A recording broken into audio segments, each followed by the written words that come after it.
আসসালামু আলাইকুম রহমতুল্লাহি বারাকাতু। সম্মানিত মুসলিম ভাই বোনেরা, পৃথিবীতে আল্লাহ মানুষকে সৃষ্টি করে পাঠাইছেন। বিভিন্নভাবে মানুষ পৃথিবীতে আছে। কারোর সম্পদ আছে, কারোর ক্ষমতা আছে, কারোর চেহারা ভালো, আবার কেউ গরিব ফকির মিসকিন, কারোর চেহারা খারাপ, কারোর আবার বুদ্ধি কম, কারোর বুদ্ধি বেশি। বিভিন্নভাবে মানুষ সমাজে, রাষ্ট্রে, গ্রামে বিভিন্নভাবে মানুষ বসবাস করে। তো একে অপরের প্রতি কিভাবে সহানুভূতি সদয় হতে হবে এবং কেন, সেটা কিভাবে মানুষ কারোর প্রতি হিংসা বিদ্বেষ, কারোর প্রতি হেয় প্রতিপন্ন করলে কি হয় এবং সেটা করা যাবে কি না, করলে কেমন ক্ষতি হবে, আসুন আমরা বিষয়গুলো আল্লাহ রাসূল সাল্লাল্লাহু আলাইহি সাল্লামের হাদিস থেকে জেনে নেব।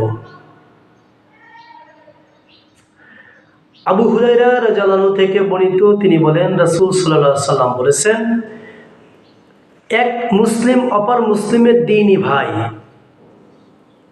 মুসলিম ব্যক্তি অপর মুসলিমের উপর অবিচার করবে না।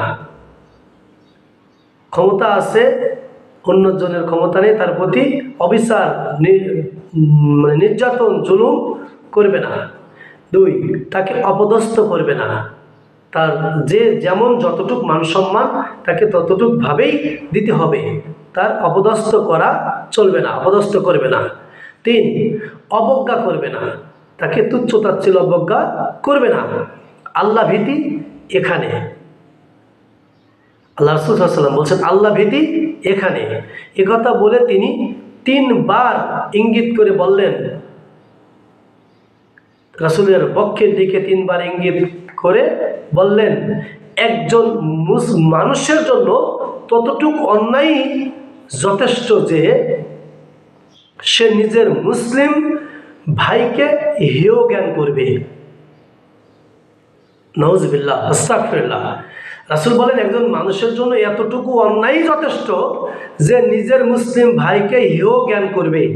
তাহলে আমরা এখন ভাবতে হবে, এই সামান্য হেয় জ্ঞানে যদি তার অন্যায় যথেষ্ট হয়, তাহলে মানুষ নির্বিচারে কিভাবে মানুষকে পিটাচ্ছে, কিভাবে সামান্য একটু অপরাধে খুন করে ফেলছে। নাউযুবিল্লাহ, আস্তাগফিরুল্লাহ। আমরা প্রকৃত মুসলিম হতে পারিনি, এজন্য আমরা কোরআন হাদিসটা জানি না, তাই আমরা এগুলো করে থাকি। আল্লাহ আমাদেরকে ক্ষমা করুক। আসুন, হাদিসের আরেকটু আছে, মুসলিমের জন্য অপর মুসলিমের রক্ত, ধন সম্পদ ও মান সম্মান হারাম। এক মুসলিম অপর মুসলিমের জন্য রক্ত, ধন সম্পদ ও মান সম্মান হারাম। তাহলে আমরা বুঝতে পারলাম উক্ত হাদিস থেকে, কাউকে মেরে রক্তাক্ত করবেন, কারো ধন সম্পদ আত্মসাৎ করবেন চলবে না। চুরি করবেন, ডাকাতি করবেন, এক ভাইয়ের মাল সম্পদ চুরি করে ডাকাতি করে নেবেন চলবে না। কারণ মান সম্মানের উপরে হানি দিয়ে কথা বলবেন চলবে না। এটা রাসূলের সুন্নত নয়, রাসূলের কথা নয়, রাসূলের হাদিস নয়। এটা রাসূল এভাবে করে মানতে হবে। আমরা যেন এই হাদিসটাকে সুন্দরভাবে মানতে পারি। রব্বুল আলামিন আমাদেরকে তৌফিক দান করুন, আমিন। আসসালামু আলাইকুম ওয়া রাহমাতুল্লাহি ওয়া বারাকাতুহু।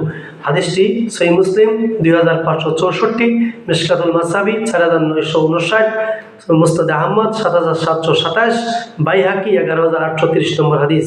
আসসালামু আলাইকুম ওয়া রাহমাতুল্লাহি ওয়া বারাকাতুহু।